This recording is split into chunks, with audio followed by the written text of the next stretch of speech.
Muy buenos días. ¿Me escuchan? Sí. Muy buenos días. No sé si tienen la foto. Esa es Paloma. Paloma es una chica de 11 años, guatemalteca, y Paloma es mi hija. Oh, I forgot. I'm going to speak in English. I started in Spanish. I have to be honest with you. Sometimes I'm afraid for her and her future. Michelle Obama once told us that no country can ever truly flourish if it stifles the potential of women and deprives itself of the contribution of half its citizens. No country can flourish. You know, last week, my country almost elected the first woman president, but we didn't. And I take some lessons from what happened last week. One is that regardless of the gains that we might achieve and the expectations that we might hold, things can just change like that. But another and possibly more profound lesson for me from the events of last week is the power and the consequences of social and economic exclusion. Social and economic exclusion is something that we all live with every single day in all of our countries. Here in Argentina, I learned that there's structural poverty of 32%. That's surprising to me for a country like Argentina.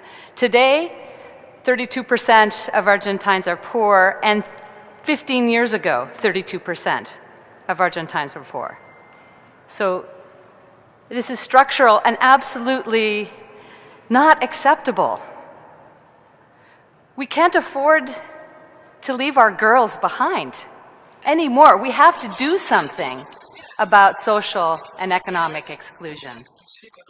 And for women to fulfill our destiny, we have to be bold.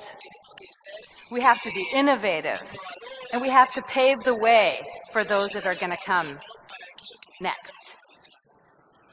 To do this, I'm sorry, but we cannot just rely on existing institutions and corporations, because we know that true transformation and disruption comes from new players, comes from the outside. We need startups. We need new thinkers. We need new players. We need you. We need all of you to address social and economic exclusion. Now, why do I think women are particularly well-placed to save society? Well, there's a number of reasons, but I'll give you three. I'm sure that you can think of others. First of all, women already invest in society. From the year 2000 to 2010 in Latin America and the Caribbean, increases in women's income accounted for a drop of 30% of extreme poverty.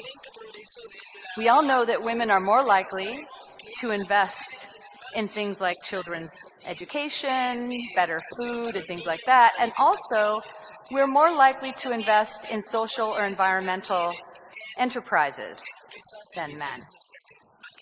Second, women are great customers. We save more, we pay back our loans more frequently and better, and we're very loyal customers. We tend to stick with providers that we admire and care about. And also, we tend to control the household spending. We control the purse string. So if you have a business that targets women, you're more likely to have a bigger social impact. And finally, women make businesses more profitable. I think many of us know about the McKinsey studies that show that corporations that have women in leadership positions earn 15% more profits than those that don't. And in the startup world in Silicon Valley, there's been recent studies that show that companies with at least one woman founder will earn 63% higher returns. 63% higher returns. So good for business as well. So despite all of these obvious benefits, we still have a long way to go. First and foremost, women still lack access to finance. 73% of women-owned SMEs are underserved by the formal financial system. And that's, I think, across Latin America and the Caribbean. Also, we have fewer serial entrepreneurs. Only 36% of women entrepreneurs are serial entrepreneurs as opposed to 74% men, giving us maybe fewer chances to succeed. And possibly most important for this group here is that women are very much less likely to engage in STEMpreneurship. Only 6% of women get into STEM or knowledge economy type jobs as opposed to 40% of men. 6% of women, 40% of men. And at the FOMIN, at the MIF, we're deeply concerned about this issue. And we're working on this in many different ways, looking at the ecosystem, supporting enterprises, and also helping develop the workforce. For instance, we're working to help teach girls how to code with Laboratoria in Peru, Chile, and Mexico.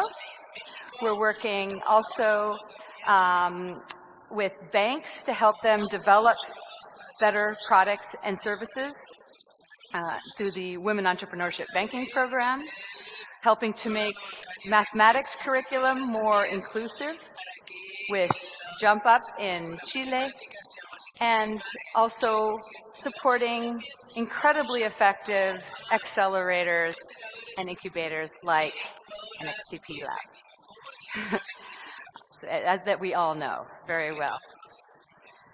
So we feel that it is absolutely urgent to address social and economic exclusion, and I hope you do too.